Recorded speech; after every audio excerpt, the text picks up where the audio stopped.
কর্মীদের পদচারণায়।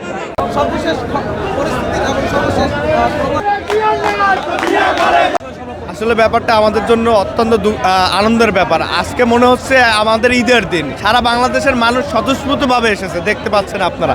আমরাও আনন্দে মনে হচ্ছে আমাদের কাছে ঈদ। আসলে বিষয়টা আমাদের কাছে খুবই ভালো লাগছে। তারেক রহমানের গুরুত্ব আসলে অপরিসীম। আমরা মনে করি এই মুহূর্তে তারেক রহমানের বিকল্প আর বাংলাদেশে নেই। সেক্ষেত্রে তারেক রহমান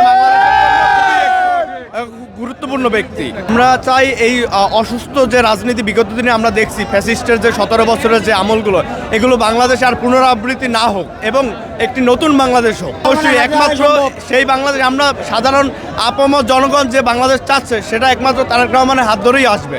লিডারকে শুভেচ্ছা জানাতে আমরা বরিশাল থেকে প্রায় 20টা লঞ্চে 1.5-2 লক্ষ লোক আসছি। তাই এলো ইনোভার, যেন আপনি লাইফে থাকেন রেডি প্রতিদিন। Innova, designed for now.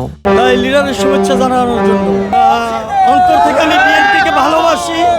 সেই ভালোবাসার প্রতিদান তারেক রহমানকে আমি এই ধানের শুভেচ্ছা দেব।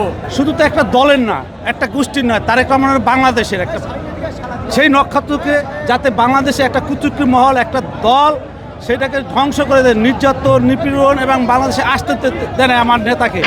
সেই জন্য আমরা অনেক কষ্ট করেছি তাকে বাংলাদেশে আনার জন্য। সে দীর্ঘ 17টা বছর এই ফ্যাসিস্ট সরকারের হামলা মামলা অনেক শিকার হয়েছি। আসছি বৈশের মহানা থেকে আসি, দেশ নায়ক তারেক রহমান আসছে।